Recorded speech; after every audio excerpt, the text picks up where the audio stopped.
Mereka tersandung pada kata itu. Bahkan mereka suka mengatakan bahwa mereka tidak dapat menafsirkan kitab suci dengan benar. Tetapi Daud berbuat dosa dan Nuh adalah seorang pemabuk dan seterusnya dan seterusnya. Apakah Daud berada di bawah bimbingan Yesus Kristus? Tidak, dia tidak melanggar hukum, dia berada di bawah hukum.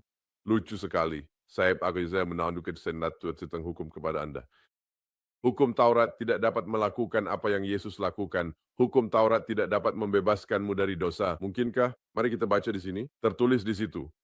Karena hukum roh kehidupan di dalam Kristus, Yesus telah membebaskan aku dari hukum dosa dan maut. Karena apa yang tidak bisa dilakukan oleh hukum dalam hal itu, hukum tersebut lemah. Melalui daging, Allah mengutus anaknya sendiri dalam rupa daging yang berdosa dan untuk dosa, menghukum dosa dalam daging, agar kebenaran hukum Taurat digenapi dalam kita yang tidak hidup menurut daging, tetapi menurut roh. Sebab mereka yang hidup menurut daging memikirkan hal-hal yang bersifat daging, tetapi mereka yang hidup menurut roh memikirkan hal-hal yang bersifat rohani. Hal-hal rohani, karena pikiran yang dikendalikan oleh daging adalah kematian, tetapi pikiran yang dikendalikan oleh roh adalah hidup dan damai sejahtera. Karena pikiran duniawi adalah permusuhan terhadap Tuhan. Sebab itu tidak tunduk pada hukum Allah. Keduanya pun mustahil. Kemudian mereka yang berada di dalam daging tidak dapat menyenangkan Tuhan. Anda lihat ada perjanjian baru, Tuhan melakukan hal baru katanya.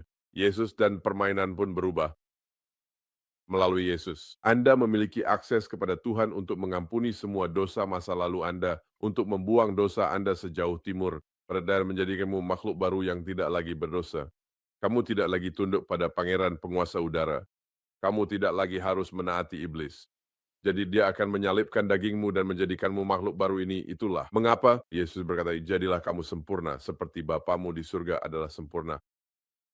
Tetapi hari ini kita memiliki orang-orang buta yang benar-benar membenci firman Tuhan. Mereka membenci keselamatan yang telah disediakan dan mereka telah membangun untuk diri mereka sendiri jenis keselamatan yang benar-benar baru yang hanya sekadar mengakuinya. Dari mulut akan membenarkan terus hidup dalam dosa dan meyakinkan diri sendiri bahwa tidak ada jalan untuk terbebas darinya, agar mereka bisa meyakinkan diri sendiri bahwa mereka baik-baik saja meskipun masih melakukannya. Dan mereka menjadi kesal, marah, terganggu, kadang-kadang bahkan benar-benar membenci kamu ketika kamu memberitahu mereka bahwa mereka belum diselamatkan.